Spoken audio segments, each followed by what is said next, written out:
I'm worried that this winter is really cold to my plant alocasia.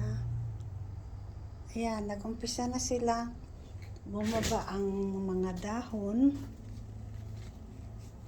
Siguro matunaw na sila din na start doing that. Pero itong aking Monstera Peru ay ganon pa rin sila. At saka itong kahanga-hanga kong mga Alocasia longiloba silver, parang wala lang silang mangyari, oh. Matangkad pa rin sila at saka straight. Ito yung photos ko na variegated. Okay lang sila. Tapos orchids at saka yung isang white princess, ganun din, wala din, parang walang pagbabago. Pero ito sila ngayong araw ay parang, ay Diyos ko, hindi ko alam kung makasurvive ba itong mga alocasia ko. Saka guys, ito yung aking pink marble. Ang ganda ng kanyang variegation, oh. Ito yung bago. Hindi pa masyadong nag-open. Mga bambino ko, ayan, okay pa sila. Especially itong stingray alocasia. Parang hindi man sila naapektuhan sa lamig. Pero yung iba, saka yung nandoon na alocasia regal shell, parang matapang sila sa lamig. Mga huya, ito, actually nagdilig ako ngayon kasi isang linggo ko na sila hindi nadiligan. Worried ako na baka matunaw sila sa lamig. Pero okay lang pala din sila. Ito, pero itong, aywan ko lang kung, pero mga orchids ko ito, ganda ng tubo nila, oh. Malamig kasi, sana hindi sila maapektuhan itong aking mga maliliit na cattleya. Itong isa dito na cattleya, okay lang sila. Sana naman hindi sila sobrahan sa lamig sa winter. Pero kasi ngayon, pa lang, yung fall season pa kami ngayon.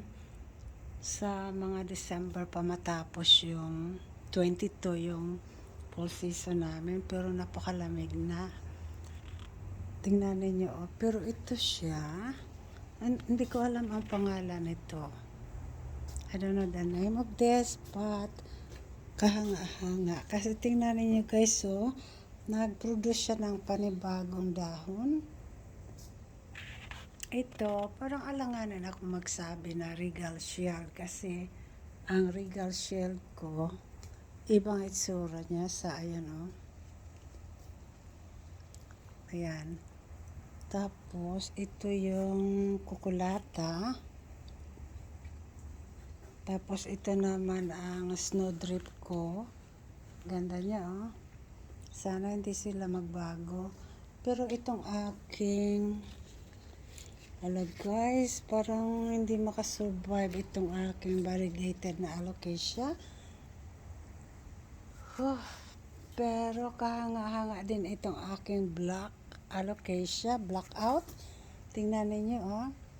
Hindi siya para siyang yung katulad ng longiloba silver. Hindi siya walang pagbabago. Yung Cuprea, ayan, yung isang pangalan yan. Saka ito, alam nyo guys, ito yung unang namatay noong last winter. Pagkabili ko after a month, naku, natunaw. Pero hindi ko sila tinapon dahil green pa yung puno, wala siyang dahon. Pero ngayon, ayan. Saka ito, silang dalawa ang una namatay noon. Pero ngayon, ayan, sana nga hindi na sila makaano. Ito yung bigay ng kaibigan ko, ang tangkad na niya, oh. Saka, I hope na okay lang itong aking gloriosum. So far, masaya sila. Saka, mamiyay, ganon. Tingnan niyo, oh, may bago siyang panibagong sprout na dahon. Saka meron din akong mga cascading jade tree.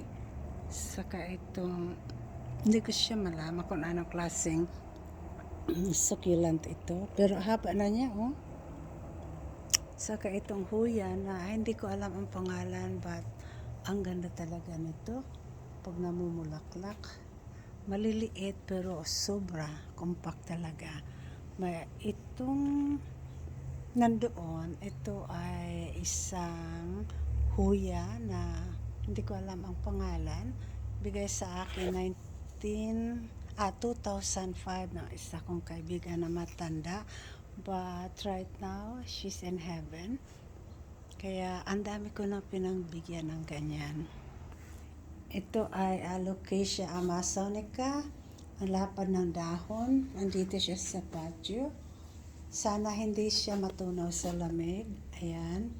Ganun pa rin. Pero itong aking Alocasia bronchifolia. Ayan, oh. Ang isang dahon. Matamlay na. Dalawa sila. Sana hindi sila mamatay. Hirap naman ito. Mahal pa naman. Ito yung aking syngonium na yung sinasabi nilang white syngonium. Nagiging green na siya. At saka, this is very old. More or less, mga 5 years old ito. Nung una nilagay ko sila doon exposed to the sun, pero hindi sila lumalaki. Now, this year, nilagay ko sila dito at ayan ang tangkad na nila, oh. Ganda-ganda nila. Diba? Ayan. Sa gilid ng bahay, pakita ko sa inyo ang aking mga halaman.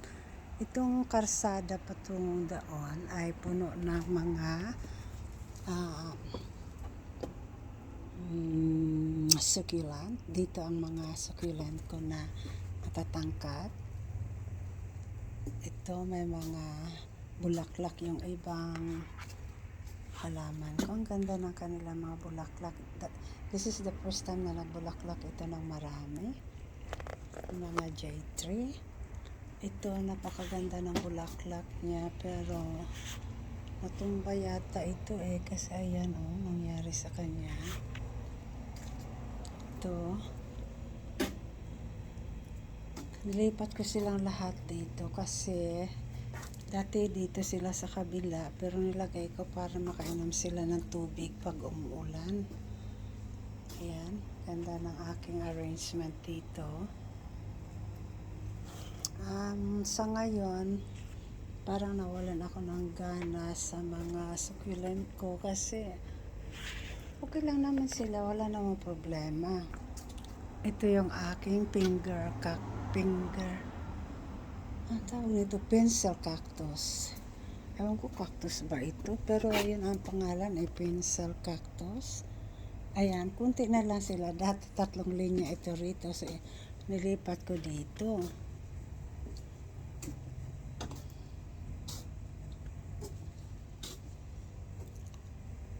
Ang mood ko kasi sa halaman kung minsan nagsuswing ba, pero hindi ko naman sila ina-abuse, inaalagaan ko pa rin sila. Ngayon, dito tayo sa tabi. Pakita ko lang yung update ko sa inyo.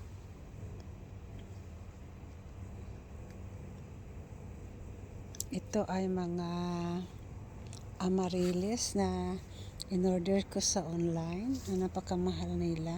Gaganda ng mga bulaklak nito, guys. So ngayon, hayaan ko sila dito sa labas dahil wala na akong space sa kanila doon sa pergola. At marami pa rin ako mga prutas na naiiwan. Ito yung bagong mga